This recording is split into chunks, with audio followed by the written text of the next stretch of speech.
ជាសួងបងឥឡូវនេះយើងមកធ្វើការបាញ់ថ្នាំរកជើងដំឡូងនេះបាទហើយប្រភេទដីនេះគឺជាប្រភេទដីទំនាបបាទដីទំនាបរាងកលុកហើយស្មៅក៏ដោះលឿនដែរដីនេះបាទមានស្មៅក៏ប្រភេទ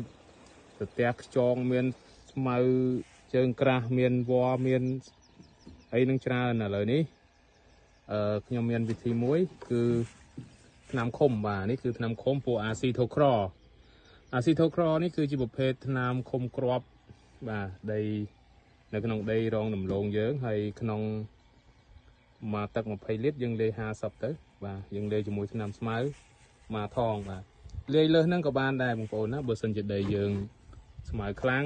ដីទំនាបវាអាសាដោះស្មៅអញ្ចឹងវិធីយើងអាចលាយជាមួយនឹងបាទនេះមកថង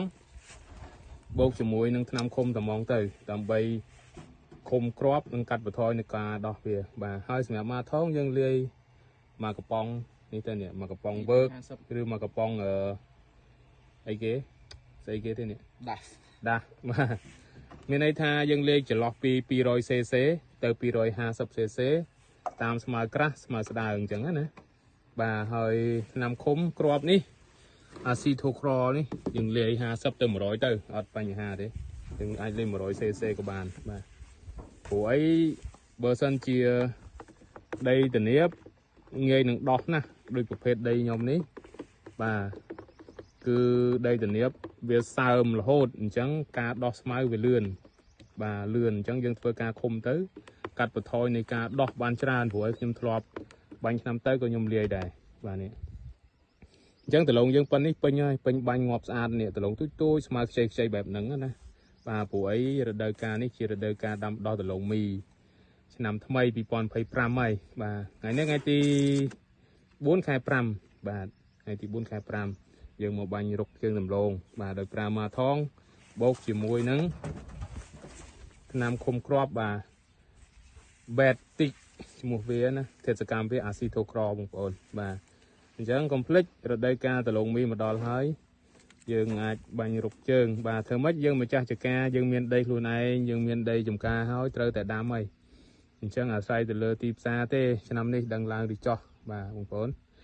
បាទអរគុណច្រើនបើបងប្អូនត្រូវការអាចតាក់ទងមកខ្ញុំបានកំងម៉ាថងបាទចំនួន1កេសថែមជូន1កដងឥឡូវនេះហើយជាមួយនឹងអាស៊ីថូក្រ